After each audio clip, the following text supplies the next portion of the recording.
Hello there, you Awakening Wonders. Thanks for joining me on Stay Free with Russell Brand on Rumble. If you're watching this on YouTube or anywhere else, eventually you're going to have to click the link in the description and join us over in Rumble. And if you can become a supporter, it's the only way that you can back our independent voice at a time where it's obviously being challenged. We've got a great show for you today. In our item, Here's the News, no, here's the effing news, we are going to be talking about the state and the legacy media's war on free speech, and in particular, how that has affected me this week. We've also got Jimmy Dore coming up on the show, and you know what Jimmy Dore will be advocating for: revolution, mass disobedience, new alliances between ordinary people, putting aside the barriers and boundaries of left and right, that we can come together to oppose increasingly authoritarian, centralized power. We're going to continue to do on this channel what we've always done: tell you the truth as best we can, listen to you as best we can. So the first story we're going to talk about is Stoltenberg acknowledging that Putin invaded Ukraine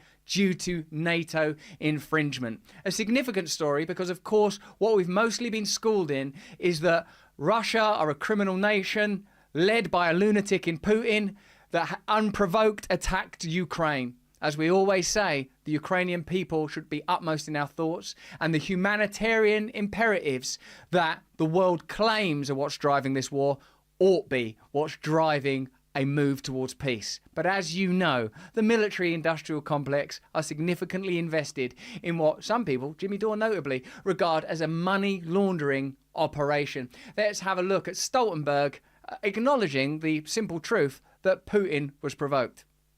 President Putin declared in the autumn of 2021, and he actually sent a draft treaty that he wanted NATO to sign, to promise no more NATO enlargement. That was what he sent us, and that was a precondition for not invade Ukraine. Of course, we didn't sign that. The opposite happened. He wanted us to sign a promise never to enlarge NATO.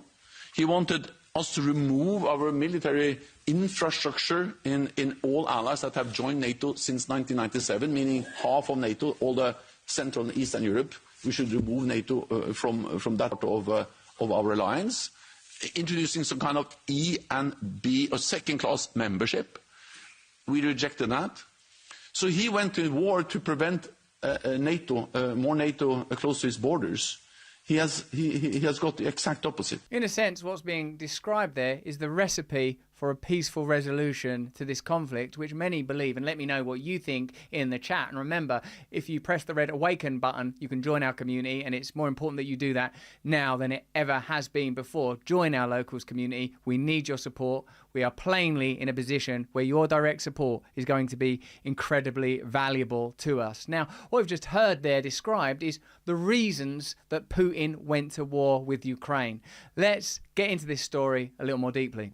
Jesse Stoltenberg asserted today that weakening Russia in Ukraine could allow the United States to intensify its efforts in countering China. Stoltenberg and chairman of the Joint Chiefs, General Mark Milley, believe the war in Ukraine will continue for years if Kiev is to achieve its military goals. Stoltenberg said, "We must prepare ourselves for a long war in Ukraine." Who would benefit from a long war in Ukraine? Would it be the Ukrainian people, or would it be the military-industrial complex? Why don't you let us know in the chat what you think? President Biden met with Ukrainian President Volodymyr Zelensky on Thursday and announced a new tranche of US military aid for Ukraine that includes more cluster bombs, which are notorious for killing and maiming civilians. It seems that there's an absolute amorality when it comes to the approach of this war, when it comes to telling stories about this war, when it comes to dissenting against this war, when it comes to advocating for peace, when it comes to looking at what conditions may have led to this war. In a minute, we're going to have our presentation, Here's the News, no, here's the effing news, where I'm going to be talking about how the state, legacy media and big tech cooperate with one another in order to control narratives that are plainly against the interests of ordinary people, how they prevent us from becoming united around topics as diverse as the pandemic and indeed this ongoing conflict, and also how the same PSYOPs units that used to be engaged in opposition against ISIS are now being deployed against domestic populations. We'll be talking about that in a matter of moments. Also, we'll be talking to Jimmy Dore. But I think it's important that we cover these vital issues that appear to have considerable opposition from the mainstream legacy media. We're talking about what we've always talked about. Big Pharma and their ability to assert and exert power over political process. The military-industrial complex that seem to be able to control foreign policy, to create war, and then find convenient excuses for why that war might be taking place. Most of all, what we're advocating for is our shared collective voices and our ability to independently communicate with one another. For the possibility that we might create new systems together. If we don't have the ability to control currency, if we don't have the ability to create independent media, then we are slowly being corralled into a totalitarian space where nobody has any individual power.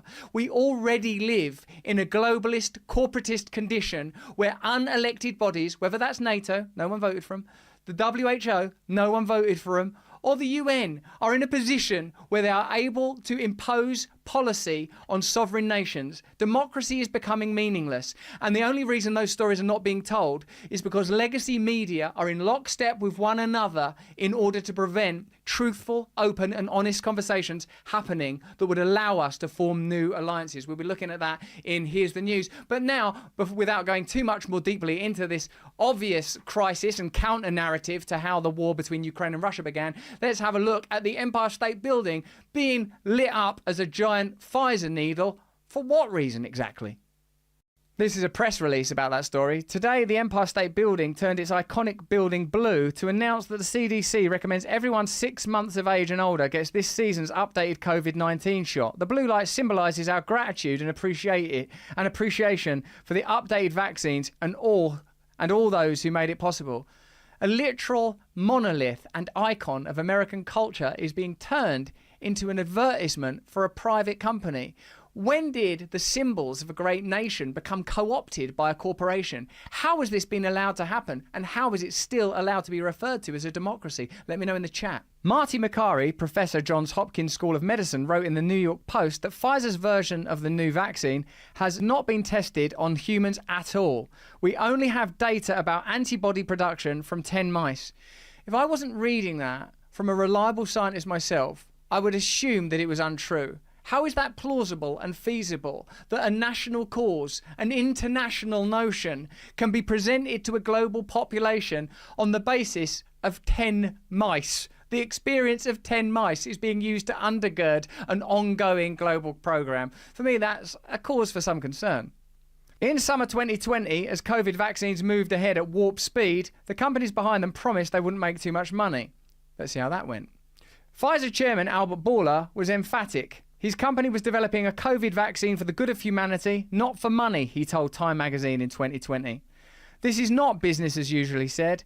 If you were calculating return on investment, we would never do these things. We were discussing that back in March, what that means to human lives, to the economy of the world, so it must be that we take those measures. Thus, Pfizer would not overcharge for the mRNA vaccine it was developing with the German company BioNTech, Bourla said. We're going to charge governments a very, very nominal value, he said.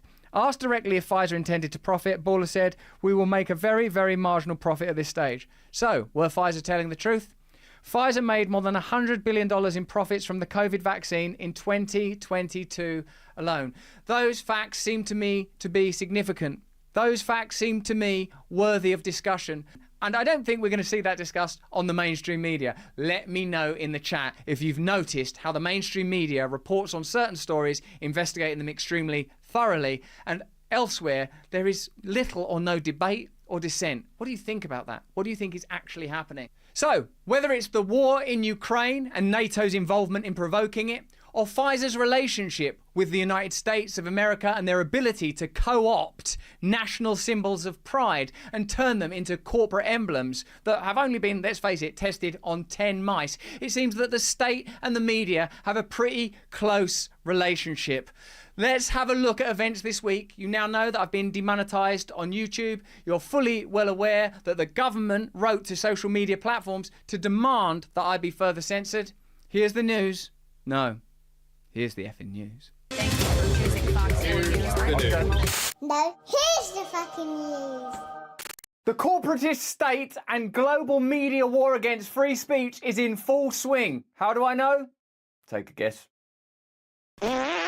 Today, of course, we're talking about events of the last week, but in particular, the collusion between big tech and government and an apparent concerted effort by legacy media and now the state and big tech to silence independent media voices. Obviously, it's difficult for me to be entirely objective given the events of the last week, but that is what we must try to do. And thankfully, we have some incredible reporting from the Grey Zone and elsewhere, as well as being able to introduce you to the concept of the Trusted News Initiative. This is a long-standing agreement between global legacy media organizations to cooperate with one another, to corroborate one another in order to shut down what they believe to be their true enemy, independent media voices. What do they mean by that? Do you think this is simply about business? Do you think that this is about clicks and revenue? Or do you think that there is something bigger at stake? Something of incredible ideological significance? What do you think is the relationship between the media and the state? Do you think, looking back at the last couple of years, in particular the pandemic and the current war, that there has been support from the media when it comes to government policy and a lack of accountability and questioning when it comes to very important and significant questions? Do you think that the legacy media has been investigating the causes of this war, the origins of this war, with the kind of vigour that you might have seen elsewhere? Do you think that the legacy media has been investigating Big Pharma, the imperatives, incentives, financial undergirding of Big Pharma in the way that they have investigated other matters? Let me know in the chat, let me know in the comments, because it seems to me more important now than ever before that we have to analyse, review and understand exactly what's happening literally on a global scale between the mainstream media, the state and big tech. Let's get into it. The author of letters to social media companies demanding the financial punishment of Russell Brand is a British lawmaker implicated in London's war on COVID-19 and Ukraine dissenters. Her husband was a commander in the Army's PSYOPs division. The Grey Zone can now reveal that YouTube's financial censorship of Russell Brand is the result of an effort waged by a former British government minister who was responsible for London's crackdown on dissent during the COVID-19 pandemic. Her husband has also participated in that campaign of state repression as deputy commander of the 77th Brigade, the British Army's psychological warfare division. New developments suggest YouTube's censorship of Brand was driven by direct British government decree. On September the 19th, the social media companies TikTok and Rumble received a pair of almost identical letters dispatched from Caroline Dinenage, the head of the UK Parliament's Culture, Media and Sports Committee. Dinenage informed the companies she was concerned that Brand may be able to profit from his content published on both platforms. She then suggested they impose financial penalties. In a sense, the bypass of judicial process, right to punitive measures, financial ones, seems like an interesting stance for a government minister to be suggesting to a big tech platform. The committee's letter to Rumble contained a direct demand for demonetisation.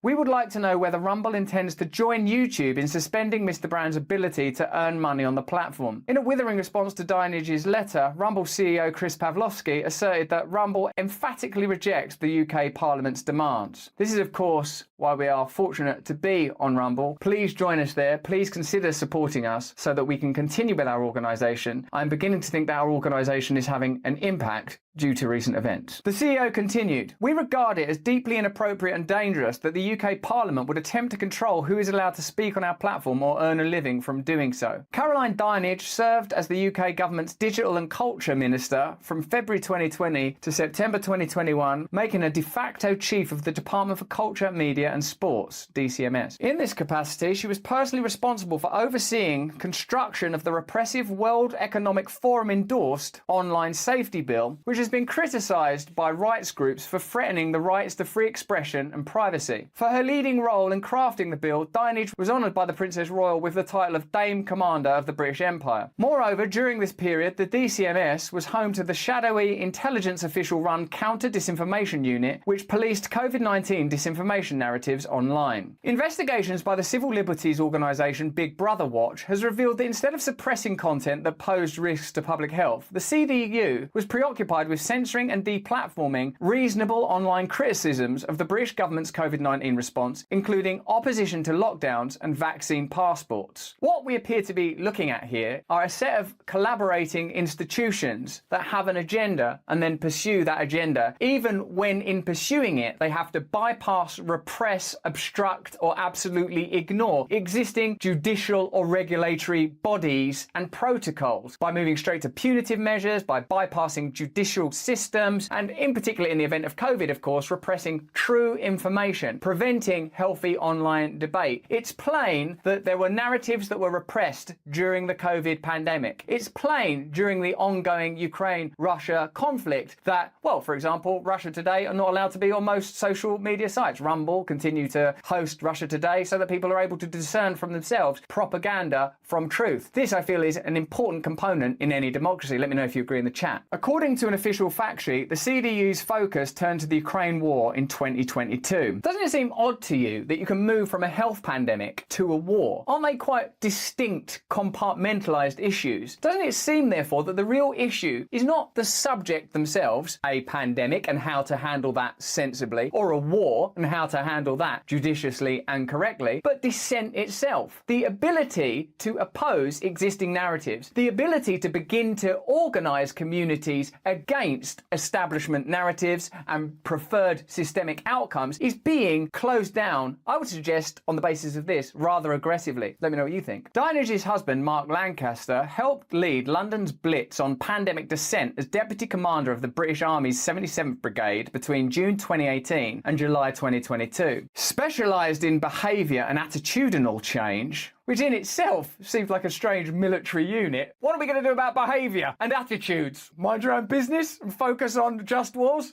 There aren't any. The 77th Brigade maintains a vast militia of real, fake and automated social media accounts to disseminate and amplify pro-state messaging and discredit domestic and foreign enemies. During the pandemic, the 77th Brigade targeted people within Britain and across the West with advanced psychological manipulation strategies honed on battlefields against enemy militaries. It seems that, in the absence of an external enemy, the domestic population becomes the enemy, and any ability to organise and communicate with the domestic population in order that they act on behalf of their own interests has to be silenced and shut down using whatever techniques are necessary and possible. It's only a short while since the pandemic ended, and who knows, maybe the pandemic will begin again. But we now know that at the beginning of the pandemic, theories and ideas were being discussed at the very highest level that were dismissed publicly. We now know that experts with legitimate voices, valid views, clinical trials, significant information were silenced, not because of your safety or my safety, but precisely because it was necessary to control them. Once these institutions exist, it becomes apparent that they can be deployed not only with a pandemic or a war, but potentially with anything that poses a threat to existing narratives. The online profile of a 77th Brigade veteran notes that they were deployed straight from a tour of the Middle East, where they successfully implemented behavioural change strategies against ISIS to countering disinformation and misinformation during the COVID-19 crisis. Doesn't it seem odd that ISIS and the COVID-19 crisis were handled by the same unit, were treated in the same way, when ISIS were the most overt, explicit, amplified enemy and threat that the world had ever faced at that time? And doesn't it seem to you as well a coincidence worth noting that at the commencement of the COVID-19 pandemic, the problem of ISIS just appeared to disintegrate entirely? I'm not suggesting any conspiratorial reason for this. I'm sure there are military, strategic, geopolitical, ideological and philosophical reasons for this. But the very fact that the same unit that was used to confront and counter ISIS is used to confront and counter you strikes me as worthy of consideration and contemplation. Let me know what you think.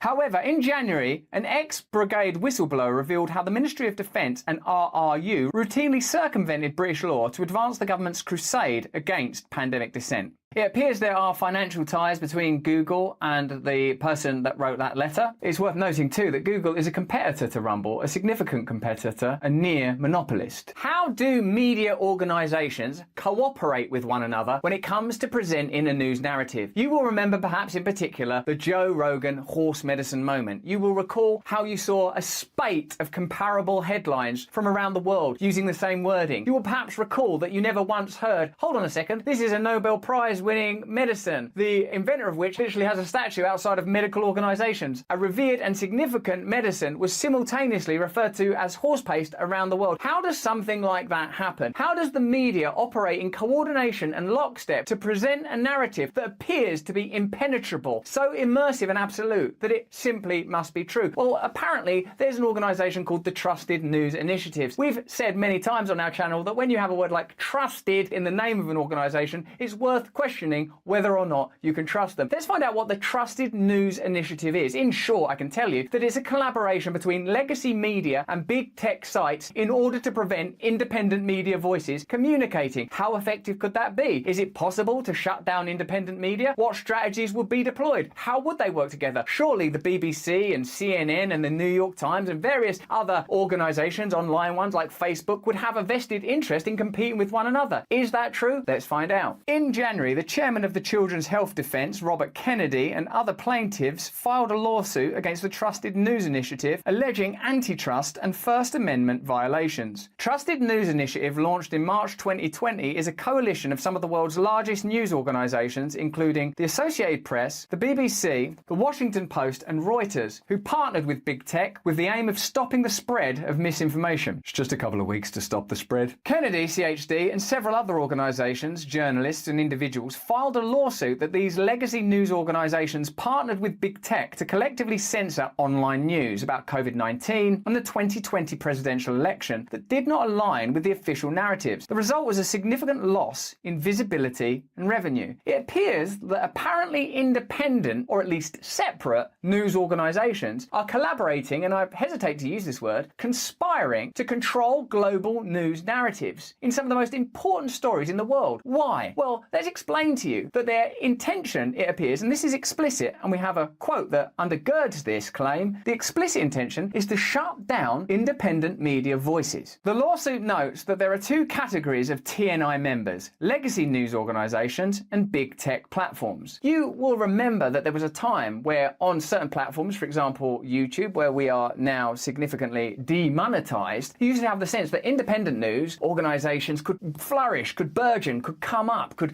establish an audience precisely because they would report in a different way to the mainstream news media. Over time, it's become clear that whether it's on the left or the right, when it comes to significant issues, mainstream media and legacy media organisations report in the same way. I'm talking, for example, about the pandemic or about war, important defining issues. Initially, there was a point where online platforms housed independent media in a favourable way, but something appeared to change. It appears that big tech platforms and legacy media started to operate in alignment with one another. Well, why would that be? And is there any paper trail for how that happened and why that would happen? The TNI exists to, in its own words, choke off and stamp out online news reporting that the Trusted News Initiative or any of its members peremptorily deems misinformation, the lawsuit states. Choke off and stamp out independent news voices. Let me know what you think in the comments. TNI members have targeted and suppressed completely accurate online reporting by non-mainstream news publishers concerning both COVID-19 on matters including treatments, immunity, lab leak, vax injury, and lockdowns and lockdown mandates, and US elections, such as the Hunter Biden laptop story. It adds, by their own admission, members of the TNI have agreed to work together and have in fact worked together to exclude from the world's dominant internet platforms rival news publishers who engage in reporting that challenges and competes with TNI members, reporting on certain issues relating to COVID-19 and US politics. My objectivity has been strongly challenged over recent weeks, but I recognise that I am an insignificant individual in the scheme of things. What is incredibly important is independent media. What is incredibly important is the ability to hold the establishment to account. What is incredibly important is that you have independent media that doesn't just accept government narratives, but investigates, challenges mainstream legacy media narratives and government narratives. For example, a group like the Grey Zone. It doesn't even matter where politically they might lie, on the left or the right. This is becoming increasingly irrelevant because what we're seeing is the rise of centralised dehumanization and authoritarianism, a desire to censor, to surveil, to control, to shut down dissent, and to deprive people of the option of meaningful political alternatives. What we are being given is a homogenized media space that literally has an accord to agree with one another and to defy, shut down, oppress, choke out, stamp on independent media voices. Why is that? Well, one might imagine is because they are in absolute alignment with centralist state and globalist elite dictates, and they simply don't want opposing voices out there. Because if there are opposing voices out there, then we have an alternative. We have an alternative view. We have the ability to oppose their agenda. Once independent voices are stamped out, then all you have are legacy media outlets who already agree with one another and already agree with the corporatist state. That means there will be no opposition. There will be no dissent. While the Trusted News Initiative publicly purports to be a self-appointed truth police, and that's not really the way to appoint police, is it? Who should be the police? Me?